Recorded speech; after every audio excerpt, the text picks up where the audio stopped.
All right, so now here's our next new project or machine that we're going to be using to install or help install drain tile and pipe and whatever else, footers, you name it, drop pipes.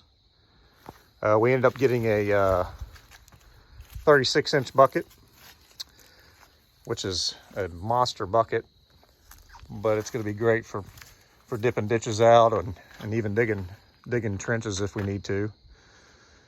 Did get a 12-inch bucket, which is right here in the other bucket, as you can see. But I noticed something when I got here to the field that we're going to be tiling. I noticed that the pins for the thumb, which is there and there, that's the outside pins, are actually wider than this bucket, the 12-inch. So we will not be able to use that 12-inch bucket with the thumb, and I am not taking a thumb off just to dig with a 12-inch bucket. So we're gonna have to take that back and go with an 18-inch because those pins are just around 16 inches wide. So if I was to dig deeper than that, those pins, which is not very deep, it's gonna get into the sides of those pins, and I don't need that. So we are going to swap that out for an 18. I guess Kat actually showed on some of their literature that it was going to work with that thumb, but after measuring it, there's no way that's going to work. I don't want that in my life. But anyways, it's a 306 CR. Compact ready is what they call it. It's a straight blade. Had the option to eventually go to a angle blade, but would have had to have ordered that one and taken a lot longer. This one was being shipped in this month versus I think it was January or February if I decided that we wanted the angle blade. So ended up not going with that. Plus it would have made it heavier by about, I don't know, 500 pounds maybe, which doesn't sound like a lot, but this trailer is just about maxed out with that machine sitting on it. I wanted to stay with the bumper pull just because it's easier to hook up and unhook. And plus, when you got a back of your truck full of that kind of stuff, it's almost impossible to hook up a fifth wheel. Got the blower for blowing off combines when I'm done for the evening, so we can blow the dust off and get it cleaned up. These fittings are massive fittings. This is for 10-inch pipe. This is a T that we're going to be using. Ended up getting that down south from Irrigation Central and Sykeston. They have pretty much anything you want when it comes to irrigation, pipe, and everything along those lines. They did a great job of having everything. Just went down and picked it up. Really didn't order or nothing. They just had it in stock. Cost a little bit of money, but like everything else, everything costs a little bit of money. Ended up picking up some 10-inch pipe, which is up here. This is probably what we're going to be using to run all the underground irrigation for this project at some point. Not anytime soon, but at some point I'll be using this as a 10-inch pipe, and it has a rubber gasket here on the end that makes it easy for assembly. You push it together and that rubber gasket actually makes a watertight seal. What's cool about it, I just noticed that they put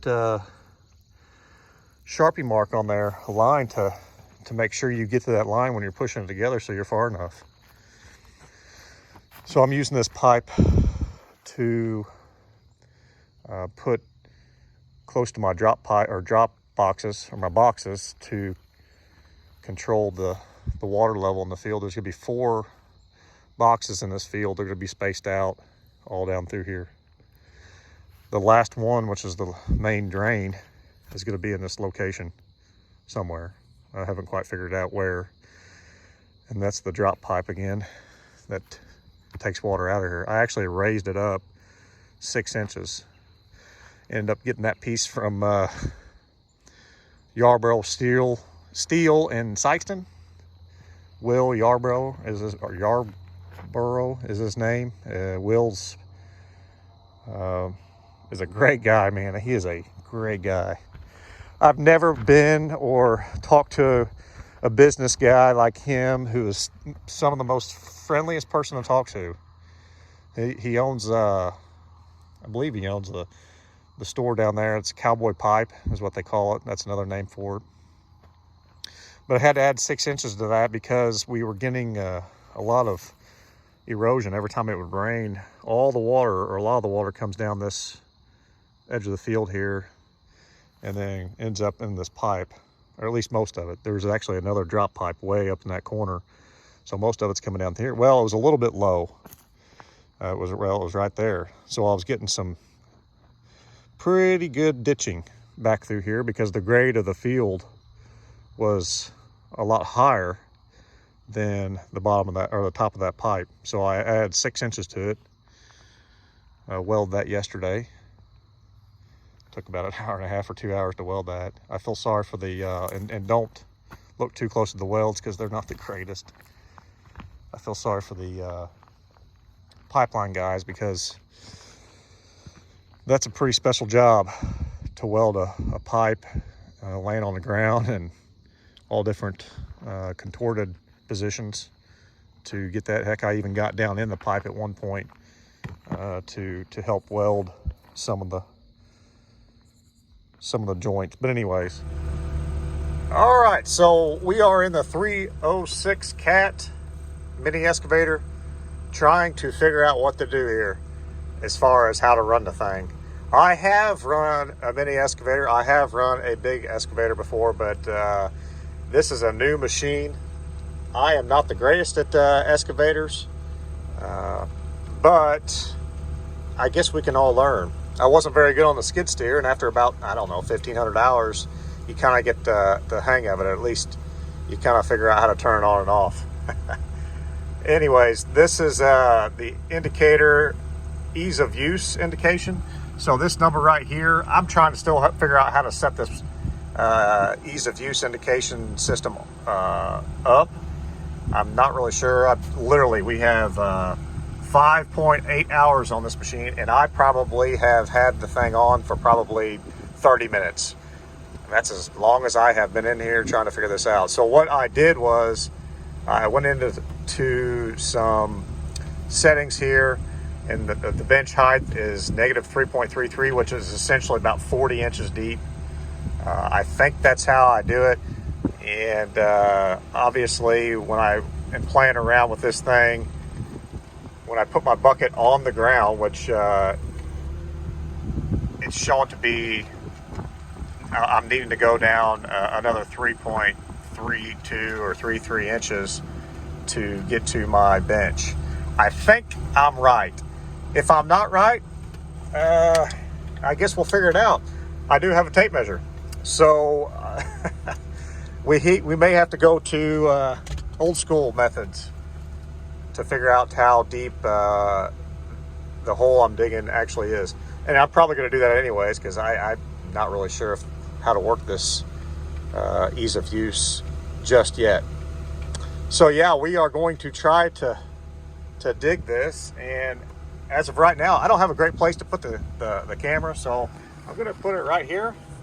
Hope you all can see what's going on, and we're going to start digging.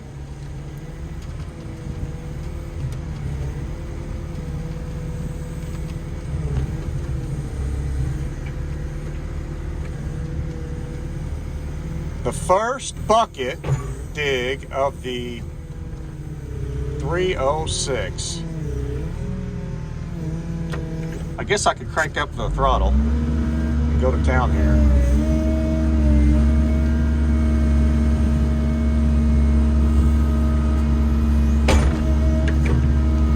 So you always want to get your dirt far enough away from you so you're not causing issues with it getting in the way later on down the road.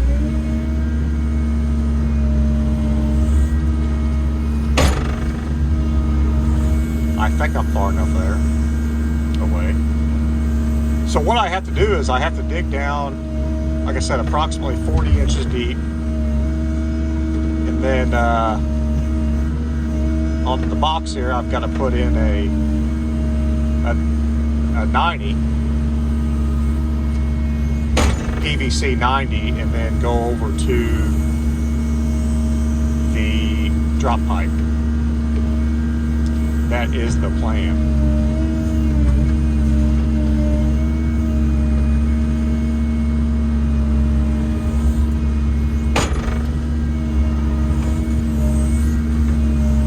Right now, according to the indicator, I still have to go another 1.5 feet deep, if that's even right.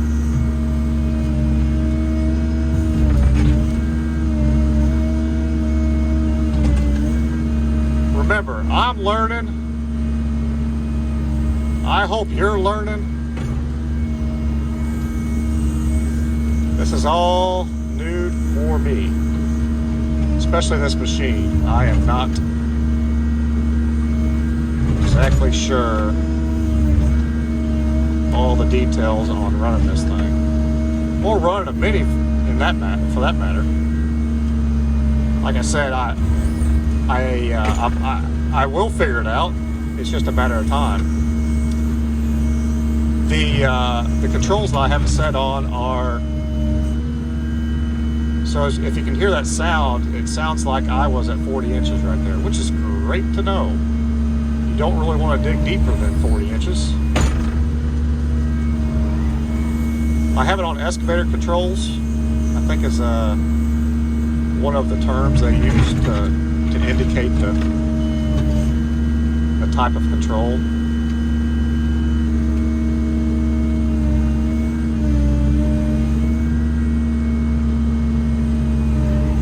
The first time I ever got in an excavator, one of my neighbors had it, and he had just bought it. He said, "Hey, get on there and do some work. Let's see how good how good that machine works." Well, I did, and it was set up for, I think it was called backhoe controls. Let me tell you something. Not ever running a excavator in my life, or the controls of it. When I got on the excavator with backhoe controls, it actually, I felt like I was completely lost. I could not make the stick or the bucket or anything do anything that I wanted it to. It was unbelievable. I've never seen anything like it. So after a minute or two, I was able to turn and figure out how to change it over to, actually it was longer than a minute. I probably spent an hour trying to work that machine. Could not get it to do anything. So after about an hour, I swapped it over to excavator controls, and I couldn't believe it, but it felt like I'd been running the machine for a long, long time. Like I knew what I was doing. When I say a long, long time, I could actually make it do things. Before I couldn't make it do a thing. Just, so right there's grade. We've got these buckets set up or calibrated for each size. So like the 18, this is an 18-inch bucket. It's set up for an 18-inch bucket. 36-inch bucket is set up for a 36-inch bucket, and that helps tell the machine exactly the dimensions of the bucket, so it will help you dig the correct depth. So I'm going to keep digging here, dig out a trench to be able to get down in and start figuring out how to put together this drain box. It came from AgriDrain, is the company that makes them.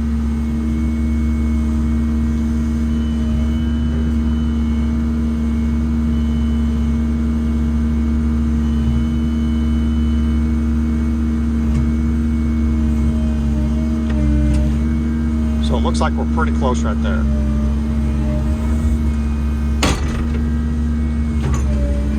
Let me show you right here what's going on with this ease of use indicator. So we can all hear this audible sound. Right there it says 0.04. If I raise up the bucket, it increases.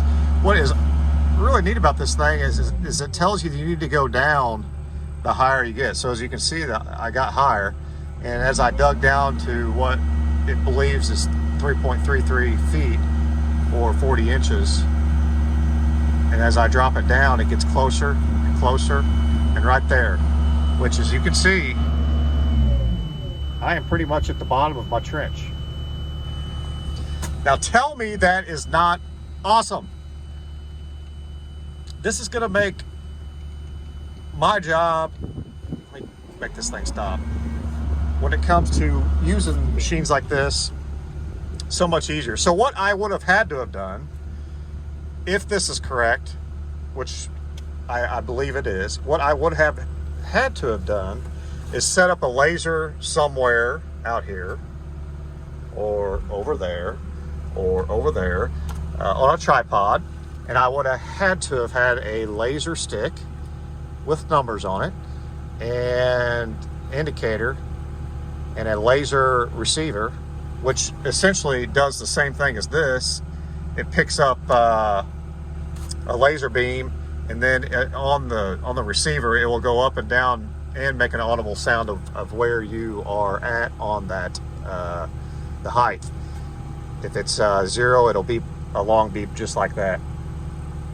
And I would have to have gotten in and out of this machine 4 or 5 times to double check my depth. If this thing is correct, which I'm getting ready to go measure it, if this thing is correct, this was worth every penny to put this indication ease of use on this Mini. So what I'm going to do, I'm going to come around here. What I can do to make, I'm going to try to level this thing up with the top of the soil, where I think the grade actually is. Let's say, this is not the easiest with one hand.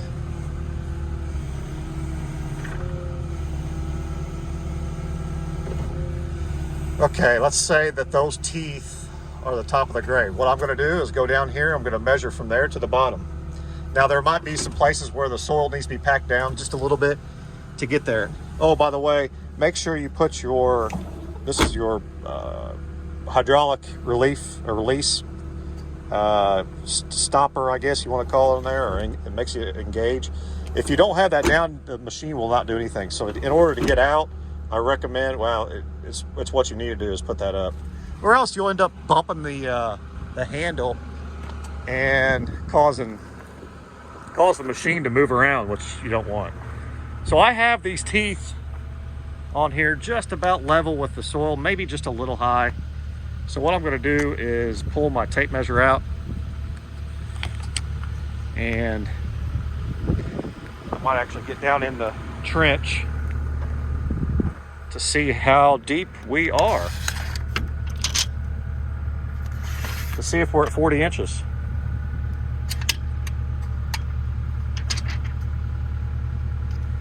Again, bottom. Holy crap.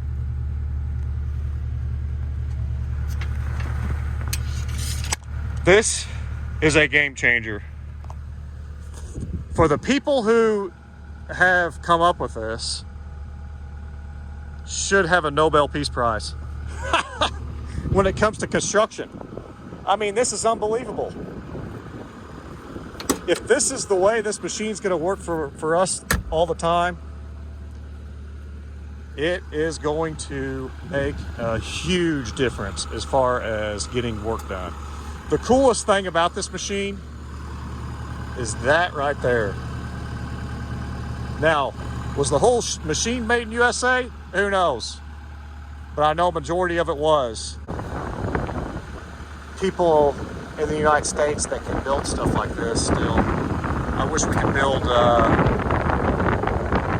everything in the United States. It shouldn't be. We need our manufacturing back. We need people to go back to work. We need people to have pride in the United States. Because to build machines like this, and sorry for the wind, it's a pretty windy day. To build machines like this is pretty awesome. And not only that, but to have it automatically figure out how deep I just dug. That's pretty impressive. So I am excited beyond anything. That's just unbelievable. So yeah, I have more work to do. I hope to give you some more updates as we go. I'm going to put a box in here with a 90, and I will be going to cut a hole in that drop box and put either a 90 steel inside of it or a straight piece of pipe, 10-inch. And then I will connect this white pipe to that to drain this field at some point. So, just want to let you all know what I got going, and still living a dream.